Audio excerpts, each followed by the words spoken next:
Hoy, pwede ba palitan nyo yung kanta? At bakit? Nakakairita eh. Okay, sige. Ito na lang. Ayan. Okay na ba?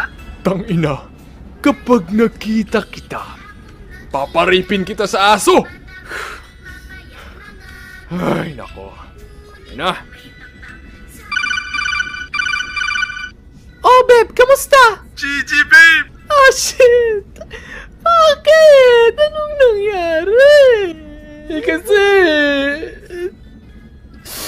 nakampante yung carry namin. Ayun, nagak. Sabi ko kasi mag-wards eh. Ang bububo nila.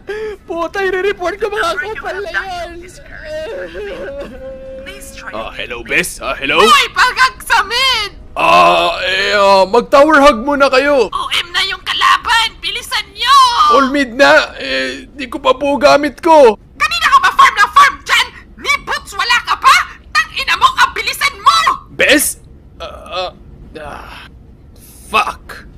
Uy, ano daw? All mid. Nag-push strat yung kalaban at pinipressure na nila yung mid natin. Kailangan natin tumulong. Gusto ata nila i-end agad eh. Bayaan nyo sila. Ano? Mag-farm lang tayo.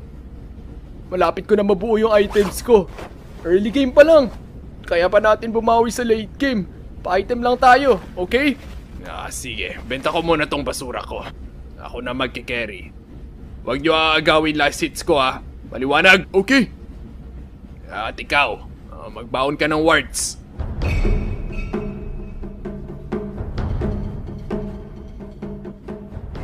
Meow! Tara! Makakapag-comeback is real pa ba ang team ni na Kuriabu? Malalaman niya kaya na hawak-hawak niya ang dildo ni Tanda? At may babalik pa kaya ang dating sarap ng pansit canton? Alamin ang lahat sa ika-4 na yugto ng Train 2! Sumuko na kayo! Hala, ano? Pupuruan kitang adik ka! Clear! Clear! Drugs What the fuck? Opo, di po siya naglaban. Oo nga, sayang.